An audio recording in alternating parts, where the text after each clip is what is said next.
Tapi tiba-tiba kepentingan rakyat itu dibatalkan oleh ide beliau lagi yang saya dengar di Twitter lewat Raja Antoni, bahwa IKN itu akan diteruskan. Ya, orang yang belajar ekonomi tahu bahwa nggak di mana argumen kelayakan dari segi anggaran. Ambisi itu pasti dibatalkan oleh APBN. Kan mulai terbaca di situ bahwa ini kabinet yang sebetulnya diasuh secara remote control oleh Presiden Jokowi. Orang bertanya, kan dia udah lengser. Oh iya, tapi aparatnya masih ada di situ tuh. Dan kemampuan Jokowi untuk menagih tukar tambah masih ada di situ tuh. Ini kabinet yang berupaya untuk cepat-cepat tiba di puncak gunung dengan mengandalkan orang yang di depan itu bawa tenda 10, padahal tendanya cuma 1. Bagaimana mungkin bisa survive di dalam situasi turbulensi? Ada kepentingan dari teman-teman di luar negeri yang tidak mampu mengakses secara real time apa yang terjadi di Indonesia dalam bentuk gosip segala macam. Tapi kemudian karena dibuatkan forum, maka webnya jadi itu. Jadi kita anggap bahwa ini adalah nexus of thought, itu jaringan pikiran yang memungkinkan kita share ideas. Itu dasarnya. Nah, kalau dia berkembang akhirnya sampai dibubarkan, itu pertanda bahwa ide yang hendak kita selundupkan ke Indonesia, ide yang hendak kita investasikan ke Indonesia itu tidak disukai oleh kekuasaan. Kan harusnya kekuasaan berterima kasih karena ada audit eksternal di dalam politik, yaitu dari luar. Mereka cuma ingin audit internal. Mereka yang belajar apa namanya ini, akuntansi, tahu bahwa di audit eksternal justru lebih jujur daripada di audit internal. Jadi mestinya pemerintah menganggap bahwa Forum Tanah Air ini adalah sounding board yang memberi semacam apa namanya nih, apa kalau tentara bilang army readiness, kesiapsiagaan setiap saat, kan begitu maksudnya kan, ada istilah itu tuh. Jadi kita Forum Tanah Air juga army readiness di dalam ide itu, tapi kemudian dimusuhi itu. Ya mungkin kan ada Refli Harun, ada Edi Mulyadi, ada Pak Gatot, udah pasti itu kan, dan semua hal yang kemudian disinopsiskan sebagai ini bajingan-bajingan yang hendak mengacau negara. Kan itu yang terjadi ya. Jadi diskurs itu yang hendak kita halang. Jadi kita mau kembali setelah situasi mulai terlihat seolah-olah tertata, kita mau balik lagi. Tadi Pak Tata betul untuk menagih konsistensi dari Presiden Prabowo hari ini. Kabinet merah putih, awalnya merah putih, tapi baru 2 hari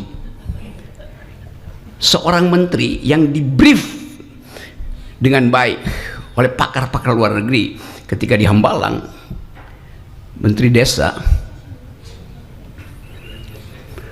memakai kop surat Kementerian Desa untuk memerintahkan kepala desa berkumpul di sebuah desa untuk memenangkan istrinya yang sedang kampanye di desa itu. Kan dari awal kita lihat bahwa briefing Prabowo itu tidak dipahami atau sengaja diabaikan oleh menteri itu karena kepentingan individual, karena kepentingan pribadi.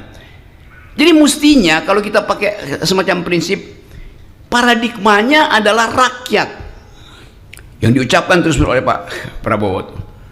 Tetapi paradigma itu tidak masuk karena ada mereka yang berkumpul dalam kabinet itu datang dengan kepentingan pragmatis masing-masing.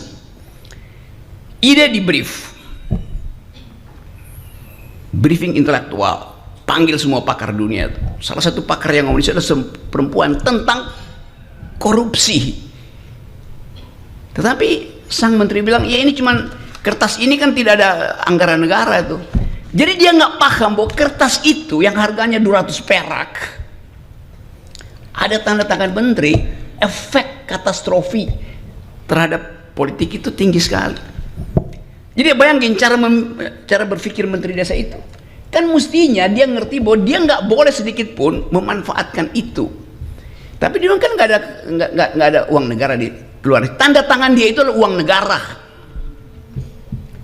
Jadi bagaimana kita mau tagih pada akhirnya yang sebetulnya di awal mestinya udah ditendang dia dari kabinet kan.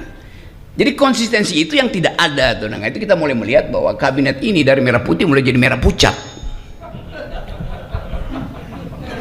Itu dasarnya. Nah saya balik pada soal kita. kita mulai melihat bahwa kalau kita perhatikan dalam ya 1 minggu ini,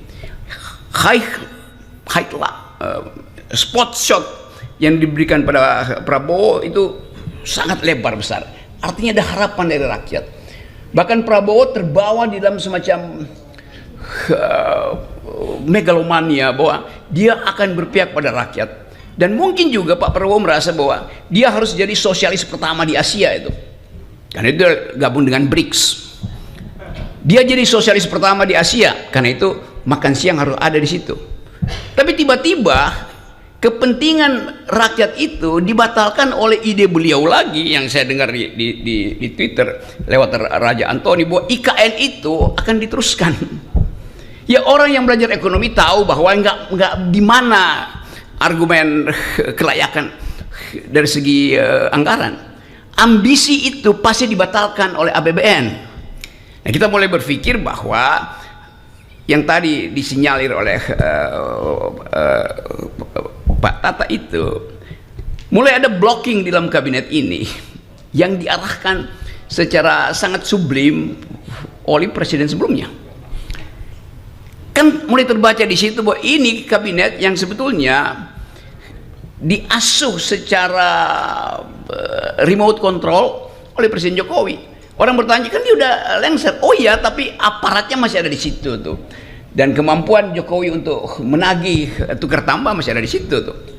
Walaupun kita tahu ya ini sebentar aja selesai sebetulnya. Kita mau bicara tentang ide. Sekarang saya masuk pada apa sebetulnya yang harus dipegang sebagai mandat dari FTA tuh. Kita mulai membaca ada konsep yang belum diutuhkan oleh pemerintah ini. Kalau kita bertanya, 2045 itu Indonesia Emas isinya apa? Di dalam politik luar negeri apa artinya Indonesia Emas? Di dalam soal keadilan sosial apa artinya Indonesia Emas? Pilihan ekonominya seperti apa tuh? Kita nggak dapat ide itu tuh. Jadi tetap kita cuma dapat ide ya akan ditumbuhkan 8% ekonomi Indonesia. Oke, 8% itu artinya itu akan ada sektor yang tumbuh kira-kira 10-20%, ada sektor yang tumbuh 1%. Kan buat dapat rata-rata 8% mesti ada yang di-push ke atas kan. Jadi disparitas pasti akan terjadi itu. Ekonomi akan jadi panas. 8% kan itu, coba tanya Bapak Antoni, 8% artinya saya beli bajai dan lalu saya suruh ngebut di jalan tol 120 km per jam tuh. Rontok mesinnya tuh. Benar Pak Antoni konsepnya. Belum lagi kita mau tagih konsep 8% itu, grossnya 8%, berapa persen ecological footprint yang disumbangkan oleh pabrik-pabrik yang akan mengoperasikan 8%. Berapa banyak deforestasi yang disebabkan oleh ambisi 8%. Berapa banyak tanah-tanah di pantai utara yang juga akan dikendalikan oleh oligarki itu yang diperjuangkan terus oleh Pak Said Didut. Jadi FTA akan menguji itu bukan karena kita cemburu atau apa namanya dendam, tapi kita mau lihat kemasukakalan dari konsep 8%. Itu akan kita studi terus tuh. Kita mau lihat kemasukakalan dari proposal untuk menghidupkan kembali IKN. Nah, pada dasarnya tuh. Yang paling penting kita tahu bahwa soal Indonesia ini yang diucapkan terus oleh Pak Prabowo adalah soal pangan. Apakah pangan ini betul-betul didesain dalam upaya untuk mengatasi krisis pangan?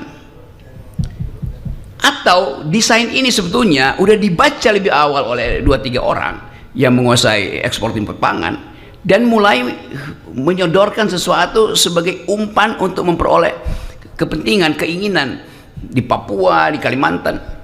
Jadi kasak-kusuk ini soal pangan dan soal pertumbuhan ekonomi itu adalah hal yang akan kita riset terus. Kita tentu akan riset bagaimana kemungkinan terburuk kalau pembekalan, sebut aja pembekalan intelektual di Hambalang itu kita uji akibatnya apa. Coba kita kasih contoh, saya kasih contoh. Saya baca banyak tentang si John yang kasih pembekalan tentang politik luar negeri itu. Orang yang punya perspektif realis dalam studi politik internasional itu John last name dia itu. Kenapa John ini yang dipanggil untuk membekali menteri-menteri itu? Bukankah John ini adalah seorang yang pro perang, bukan pro damai, sementara Indonesia adalah memilih untuk bahkan menjadi pasifis sebetulnya. Sementara metode yang diterangkan oleh narasumber ini adalah metode-metode kaum realis, civis pacem para bellum. Kalau Anda ingin damai, bersiaplah untuk perang. Kan beda paradigmanya. Dan lebih dari itu, begitu diterangkan soal ekonomi oleh macam-macam dari 8 sesi itu, kita bertanya, ngerti nggak mereka yang di brief di Hambalang dalam 2 hari itu? Dalam bahasa Inggris pula diterangkan itu kan, ya mungkin pakai interpreter. Tetapi kelihatannya nggak ada yang paham itu. Kalau saya bicara dengan mereka yang ada di situ, dan ya mungkin 2% sih ini paham, karena waktu itu dia cuma ya gini-gini, padahal sebetulnya dia mesti angkat tangan bertanya tuh. Jadi diskurs intelektual tidak terjadi di Hambalang. Saya sebut diskurs intelektual. Narasinya ada, tapi without diskurs. Bagaimana mungkin pembekalan itu tanpa debat? Konsep yang bertentangan. Jadi kita mulai menganggap bahwa komposisi kabinet ini tidak diasuh secara paradigmatik untuk menghasilkan sesuatu yang betul-betul konseptual. Gak ada paradigma di situ. Indonesia paradigma damai, tapi yang diundang mengajarkan tentang cara bertahan dalam perang itu. Sementara kita tahu bahwa ya itu peralatan perang kita itu ada bekas, semua barang bekas persenjataan kita. Jadi itu satu poin.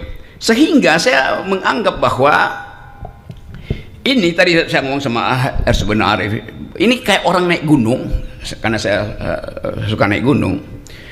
Itu berebut tiba di atas, padahal tendanya cuma satu tuh. Hancur, kedinginan, segala macam. Ini kabinet yang berupaya untuk cepat-cepat tiba di puncak gunung dengan mengandalkan orang yang di depan itu bawa tenda 10, padahal tendanya cuma satu. Bagaimana mungkin bisa survive di dalam situasi turbulensi misalnya? Tapi oke, itu ide mereka. Kita kasih semacam dugaan awal bahwa akan ada krisis pertama, yaitu dari dalam bentuk organisasi sendiri itu.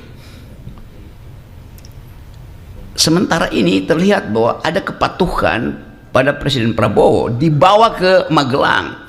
Itu simbol untuk menghasilkan disciplinary society, masyarakat yang